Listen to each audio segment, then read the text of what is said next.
be a junior conductor, so on the count of three, everybody give me your best all aboard. 1, 2, 3. Fantastic. We are hiring.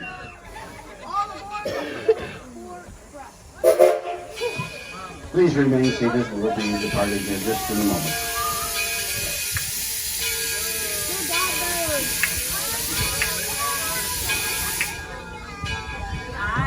But we're on our way now to Spitz Creek Depot at the far north end of Greenfield Village. That's the top of the map. The white building here is a Susquehanna plantation built in the very early 1800s. Comes to us from St. Mary's County, Maryland, on a production of over 700 acres of tobacco, wheat, and corn. The rust-colored building is the oldest American-made building in Greenfield Village, dating to the early 1600s. The Plimpton House, where Mr. and Mrs. Plimpton raised 7 children in that small building in South Sudbury, Massachusetts. The windmill is the Ferris windmill, considered the oldest in the United States, built in 1640 on Cape Cod. It was a gift to Henry Ford by his National Dealer Association in 1936. In the dark gray building next to us, the Daggett Farmhouse, dating to 1754 from Andover, Connecticut.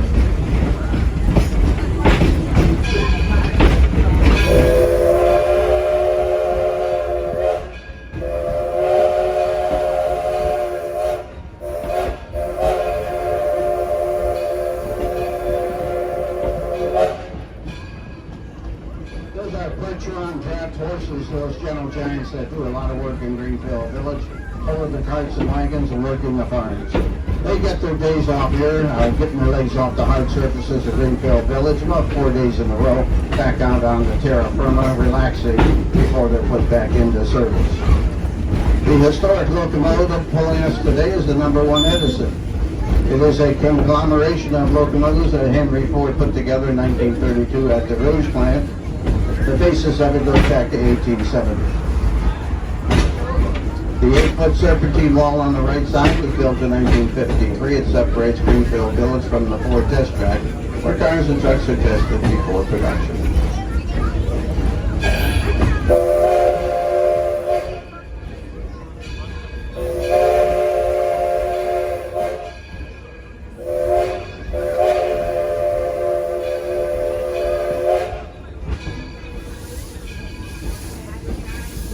The area we're going through now is a wetland and wildlife preserve. There are some white-tailed deer, fox, and coyote back there.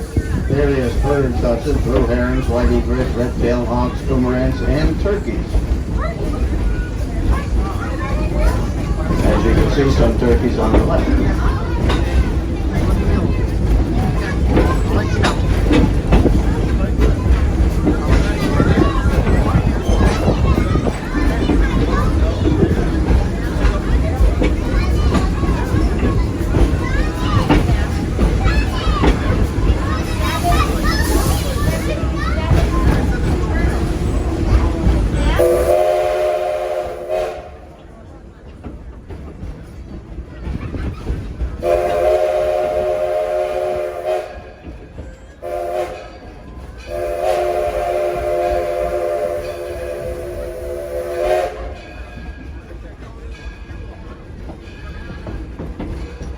The Henry Ford's a non-profit, independent educational institution not affiliated with the Ford Motor Company or the Ford Foundation.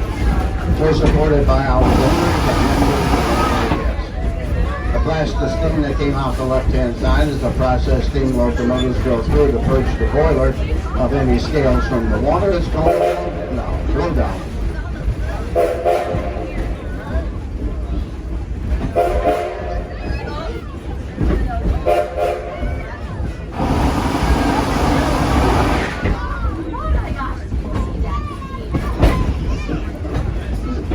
Field here is Walnut Grove. It's an activities field throughout our season. We do many things in part out here, such as every Saturday and Sunday during the summertime, it's historic baseball. Using 1867 baseball rules, where baseball gloves are optional and not preferred. The buildings on the hill are the backside of the Fortunes and Fathers District, the red brick building, Noah Webster's home. The large complex we're approaching is the Henry Ford Academy. A charter high school, over 525 students attend.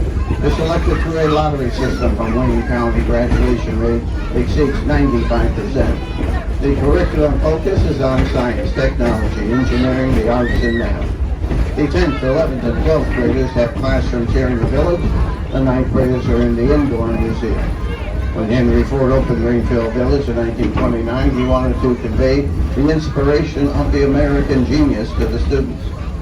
With Henry Ford, it was students first. He could be seen with them in the classrooms and on field trips. He wanted to inspire them through America's traditions of ingenuity, resourcefulness, and innovation, and we continue that here today.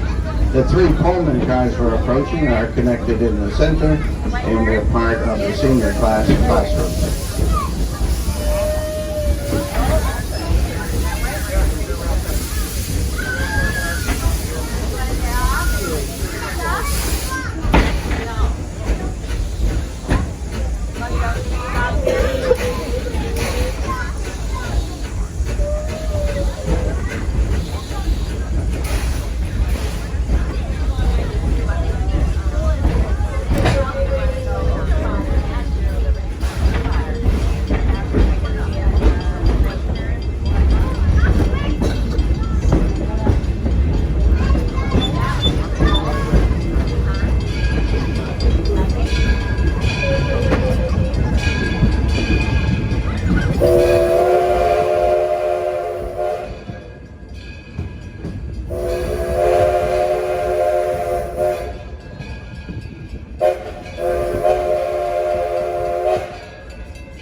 On the left side of the small white stone building is the Martha Mary Chapel. It's a non-denominational chapel, very popular for weddings throughout our season. The name comes from Henry Ford's mother-in-law Martha and Mother Mary. It's one of the original buildings here.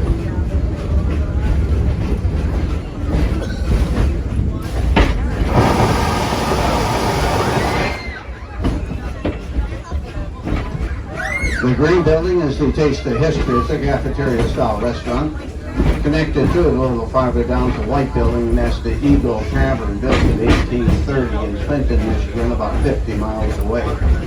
There's where you can experience a sit-down meal with people serving you imperial loaves.